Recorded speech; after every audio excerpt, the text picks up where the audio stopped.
Bonjour les cancers, bienvenue sur Vania Mon Tarot. Installez-vous confortablement, connectez-vous à votre intuition et découvrons ensemble ce que les cartes vous réservent pour ce mois d'août 2026. As-tu déjà eu l'impression que quelqu'un travaillait très dur contre toi? Mettant de la vraie énergie, de la vraie intention, de vraies ressources à essayer de te faire tomber, et que d'une manière ou d'une autre, rien de tout cela n'a réellement abouti, comme s'ils t'avaient lancé tout ce qu'ils avaient et que tu es toujours là, debout, complètement intact, peut être même pas pleinement conscient de ce qui a été tenté, parce que c'est exactement l'énergie que je ressens en m'asseyant avec tes cartes aujourd'hui.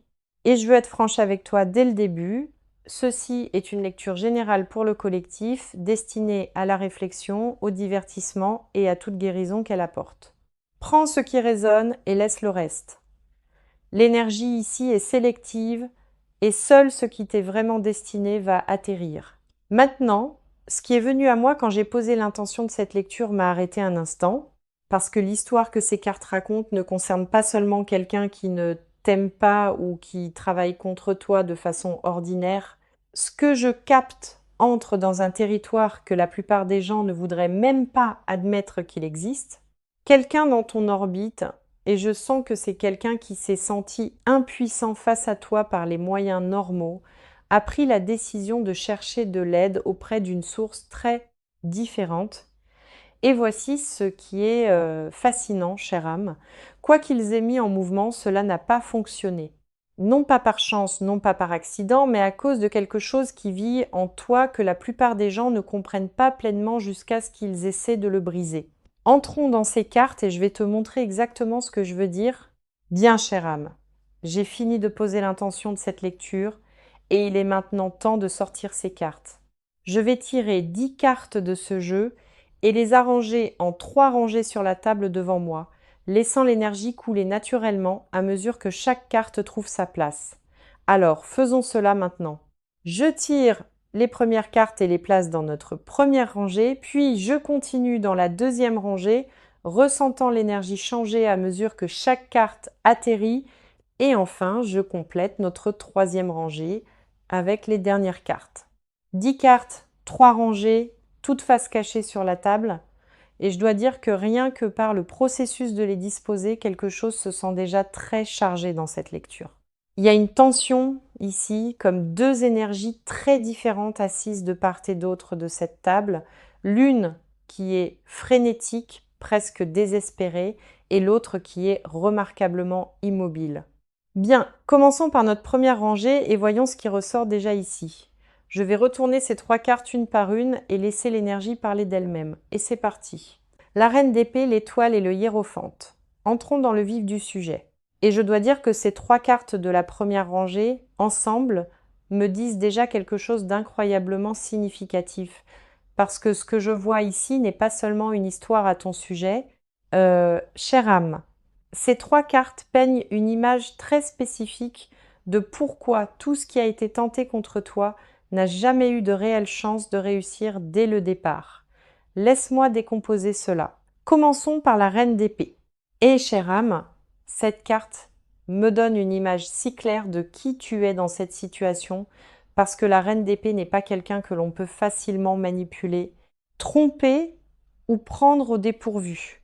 Elle voit à travers les gens, elle lit entre les lignes, elle capte des incohérences que la plupart des autres manqueraient complètement. Et ce que je capte dans cette position, c'est que c'est exactement l'énergie vers laquelle les cartes pointent autour de toi. Et voici ce qui semble le plus significatif dans le fait que cette carte ouvre la lecture. La reine d'épée est précisément la raison pour laquelle cette personne ne pouvait pas s'en prendre à toi par les canaux normaux. Réfléchis-y. Tu ne peux pas faire du gaslighting à quelqu'un qui voit clairement. Tu ne peux pas manipuler quelqu'un qui connaît déjà ton prochain mouvement. Tu ne peux pas déstabiliser émotionnellement quelqu'un qui a des limites fermes et un esprit affûté. Alors, que font les gens quand ils se sentent complètement impuissants face à quelqu'un comme ça? Quand chaque tentative ordinaire de causer du tort, de créer du drame, de t'entraîner dans le chaos ne fonctionne tout simplement pas. Certains d'entre eux prennent une décision très différente. Ils vont chercher de l'aide ailleurs, entièrement, et c'est exactement ce que les cartes suggèrent qui s'est passé ici. Ta clarté, ton discernement, ton refus d'être facilement joué ont poussé cette personne vers un chemin bien plus sombre. Et cela dit, tout à leur sujet et rien à ton sujet. Parce que lorsque quelqu'un ne peut pas te vaincre loyalement, les extrémités qu'il est prêt à atteindre révèlent exactement qui il est vraiment. Et puis nous avons l'étoile chère âme.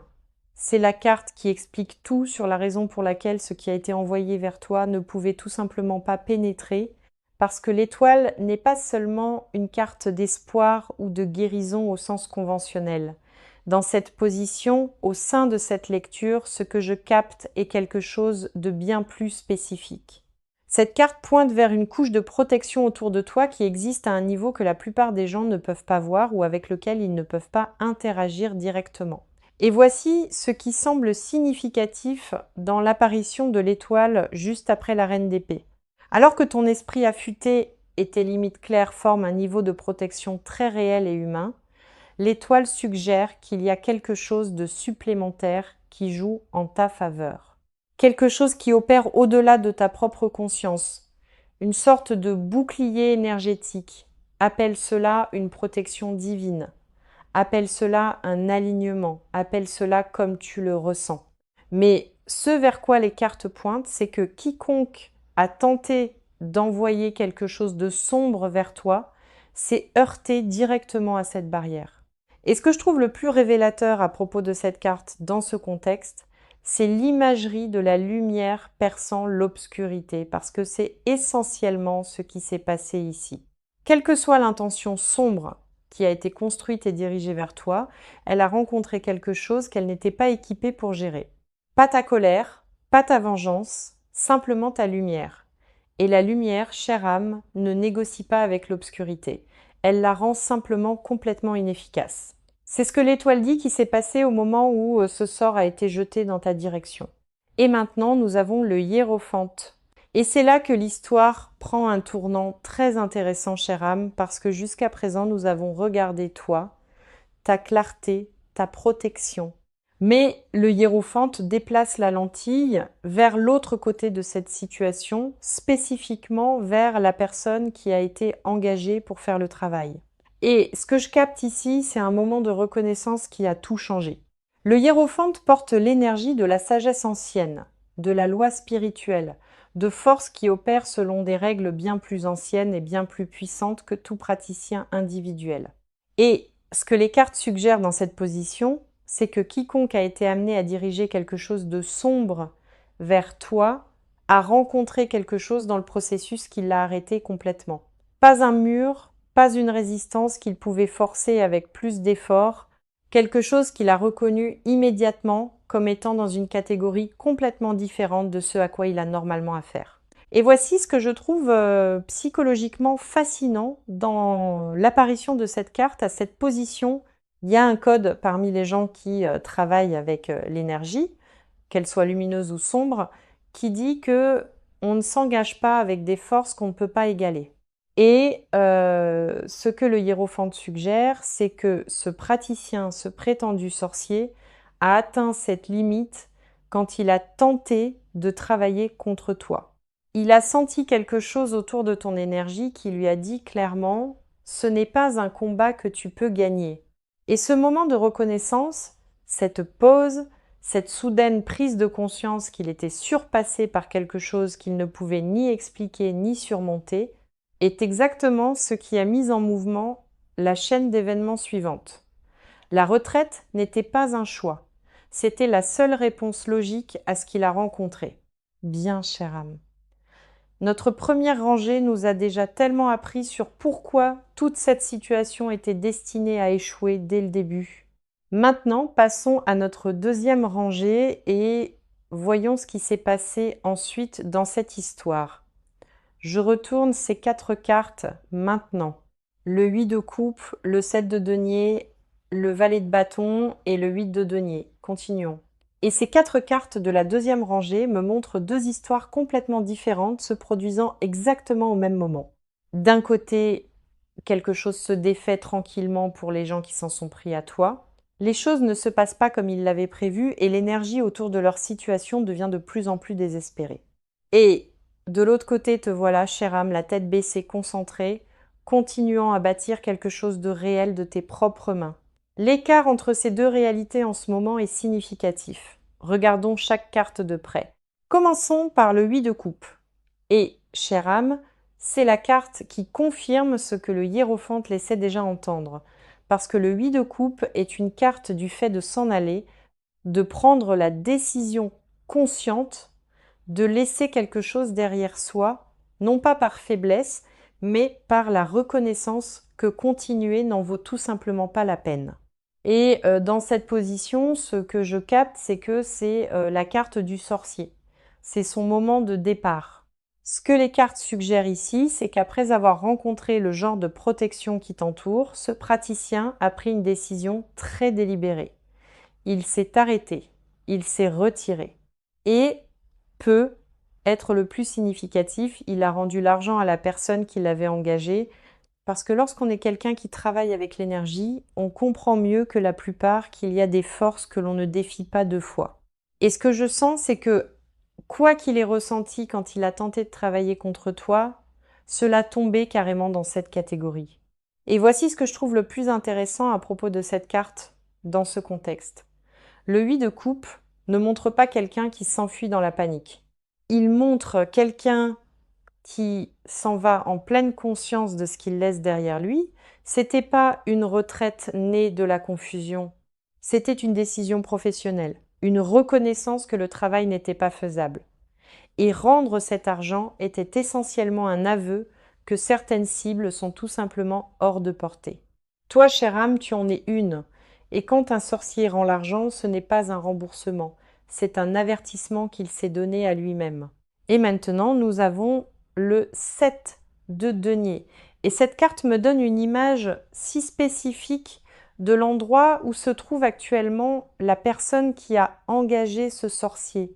Parce que le 7 de denier est une carte d'évaluation, du fait de prendre du recul et de regarder tout ce qu'on a investi et de se demander honnêtement, qu'ai-je réellement obtenu de tout cela? Et dans cette position, ce que je capte, c'est que la réponse à cette question est absolument rien. Ce vers quoi les cartes pointent ici, c'est un moment de règlement de compte pour cette personne. Elle a passé du temps à comploter. Elle a dépensé de l'énergie à obséder. Elle a dépensé de l'argent réel à engager quelqu'un pour faire quelque chose qu'elle ne pouvait pas faire elle-même.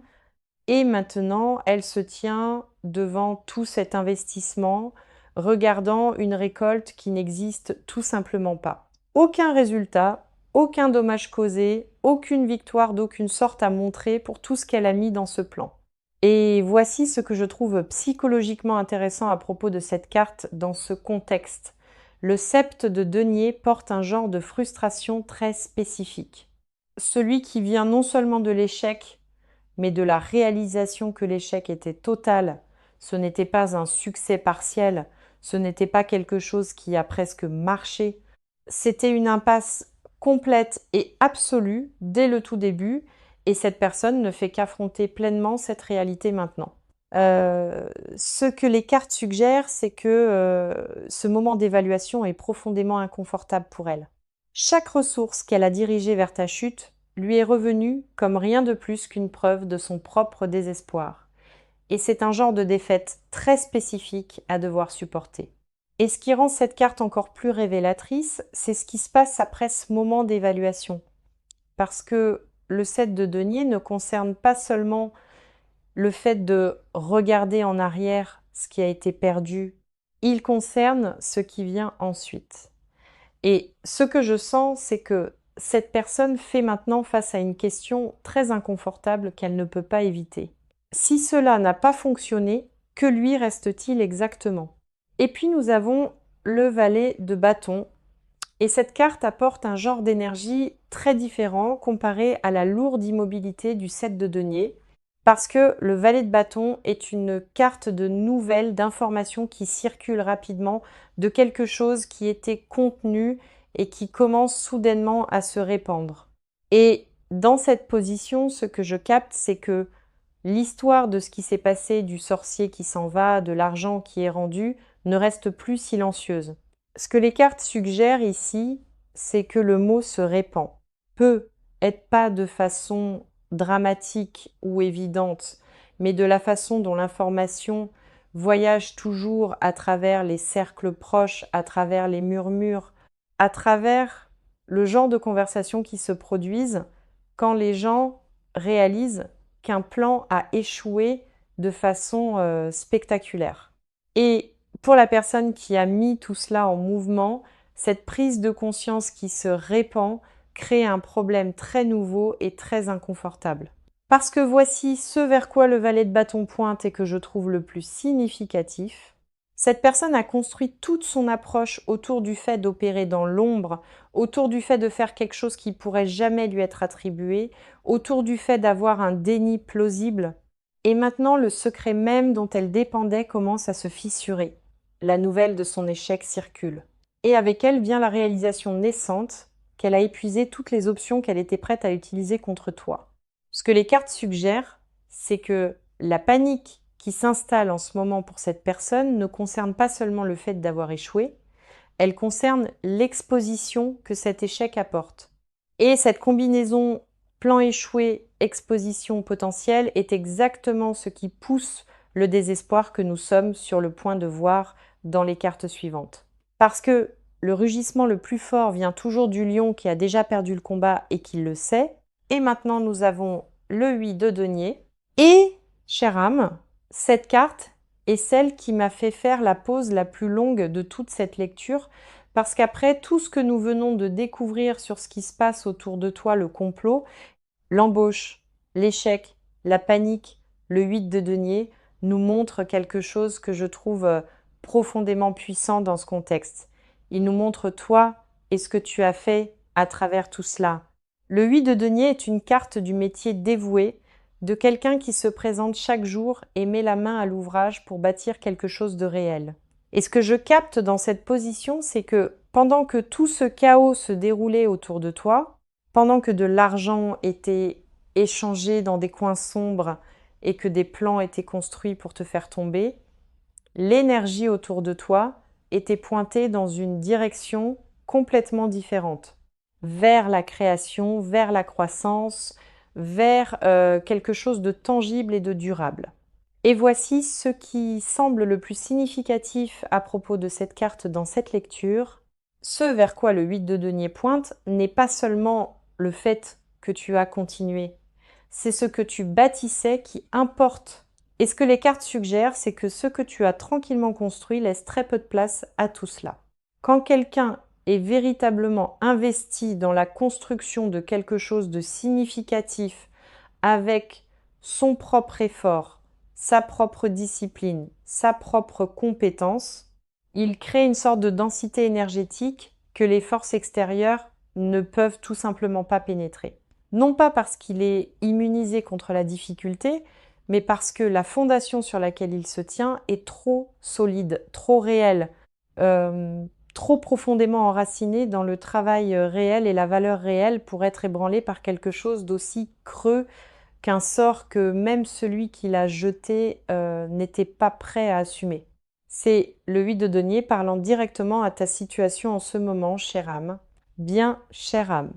Nous avons déjà couvert tellement de terrain et l'histoire a été incroyablement claire jusqu'à présent.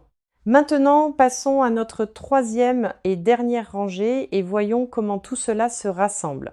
Je retourne ces 3 dernières cartes maintenant. Et nous avons le cavalier d'épée, la force et le cavalier de bâton. Concluons cela. Et ces 3 cartes, chère âme, sont sur le point de révéler exactement ce qui se passe avec les gens qui s'en sont pris à toi en ce moment et où toute cette énergie atterrit finalement. Entrons dedans. Et maintenant, nous avons le cavalier d'épée, chère âme. C'est la carte qui m'a complètement arrêtée quand elle est apparue dans cette position parce que le cavalier d'épée est une agression pure et incontrôlée, chargeant en avant avec une certitude absolue, l'épée levée, se déplaçant vite, réfléchissant plus tard. Et dans cette position, ce que je capte, c'est que c'est exactement l'énergie de la personne qui s'en est prise à toi en ce moment.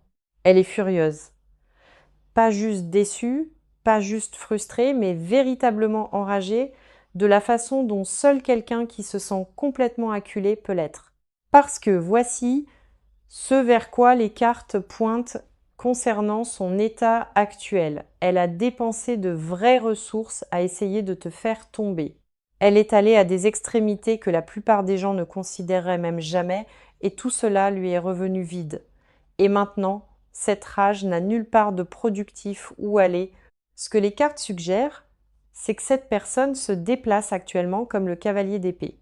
Vite, bruyamment, réactivement, cherchant tout angle restant qu'elle peut utiliser contre toi. Mais voici ce qui est significatif. Chaque direction dans laquelle elle charge en ce moment se heurte à un mur. La voie surnaturelle a échoué. Le sorcier s'en est allé, le plan s'est effondré, et plus elle cherche désespérément une nouvelle arme, plus elle révèle clairement sa propre impuissance. Pas la colère de quelqu'un qui a encore des options. La colère de quelqu'un qui les a épuisées et qui ne peut pas encore se résoudre à l'accepter. Comme un lion rugissant, chère âme, tout en bruit, sans morsure. Et ce que je veux que tu comprennes à propos de cette énergie, c'est qu'elle n'est pas dangereuse. Elle est bruyante, oui.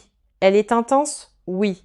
Mais bruyant et intense sont ce à quoi ressemble le désespoir quand il a épuisé chaque véritable option qu'il a jamais eue. Leur rugissement est le son de la défaite, pas de la puissance. Et puis nous avons la force, chère âme. C'est la carte qui boucle la boucle de la plus belle des façons.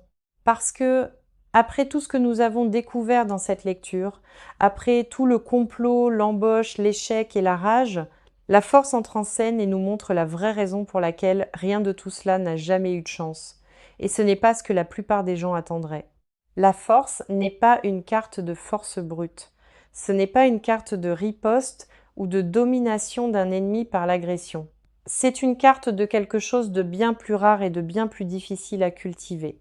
C'est la carte de quelqu'un qui a maîtrisé son propre monde intérieur si complètement que le chaos extérieur ne peut tout simplement pas trouver de prise. Et ce que je capte dans cette position, c'est que c'est l'énergie vers laquelle les cartes pointent comme ta forme de protection la plus fondamentale tout au long de cette situation. Ce que les cartes suggèrent ici, c'est que la chose la plus puissante à ton sujet dans tout cela n'était pas ta conscience, pas la protection divine de l'étoile, pas tes limites affûtées de la reine d'épée. Toutes ces choses importent, mais sous toutes ces choses, il y a ceci. Une qualité d'immobilité intérieure et de maîtrise de soi qui a fait de toi une cible impossible dès le tout début. Parce que voici ce que la force dit le plus clairement dans cette lecture. Tu n'avais pas besoin de connaître le sort pour en être protégé. Tu n'avais pas besoin de riposter pour gagner. Tu n'avais besoin de rien faire d'autre que de continuer à être exactement qui tu es. Et cela, chère âme, est le genre de pouvoir qu'aucune force extérieure, aucune intention sombre, aucun praticien engagé ne peut fabriquer, reproduire ou détruire. Il vit en toi, il a toujours été là, et c'est précisément ce qui a rendu chaque chose qu'ils ont tenté complètement et absolument vaine dès le départ. Et notre dernière carte est le cavalier de bâton, et, chère âme, c'est l'image de clôture de tout ce que nous avons découvert aujourd'hui. Et je dois dire que c'est la fin la plus appropriée que cette histoire pouvait recevoir, parce que le cavalier de bâton est une énergie de feu pure, passionnée, impulsif, se déplaçant vite et brûlant vivement. Mais le feu, sans direction, ne conquiert rien. Il se consume simplement lui-même, et c'est exactement ce vers quoi les cartes pointent ici. Ce que je capte dans cette position, c'est que c'est le chapitre final de ce qui arrive à la personne qui s'en est prise à toi, après que le sorcier s'en est allé, après que le plan s'est effondré, après que la rage du cavalier d'épée n'a trouvé aucun exutoire. Voici ce qui reste. Quelqu'un qui a chargé dans cette situation avec une énorme énergie et intensité, convaincu qu'il avait le pouvoir de te faire tomber, qui s'en va maintenant à cheval dans la seule direction qui lui reste disponible, au loin. Et voici ce qui semble le plus significatif dans le fait que le cavalier de bâton clôture cette lecture. Ce départ n'est pas paisible. il n'est pas gracieux. Il est alimenté par la même énergie impulsive et réactive qui l'a poussé à prendre ses décisions en premier lieu. Et ce que les cartes suggèrent, c'est que cette qualité, cette incapacité à faire une pause et à réfléchir avant d'agir, cette tendance à brûler intensément et à se déplacer vite sans réfléchir aux conséquences, est finalement ce qui lui a fait le plus de dommages tout au long de cette situation. Ils sont venus vers toi comme une flamme, chère âme, et les flammes qui ne trouvent rien à brûler ne grandissent pas, elles s'éteignent, et ce que le cavalier de bâton dit comme notre carte finale, c'est que cette flamme particulière est à court de carburant, à court d'options, et qu'elle passe maintenant à autre chose pour s'autodétruire quelque part qui n'est plus du tout près de toi. Chère âme, je veux juste rester un instant avec toi avant de conclure, parce que ce que nous venons de découvrir aujourd'hui n'est pas juste une lecture de tarot.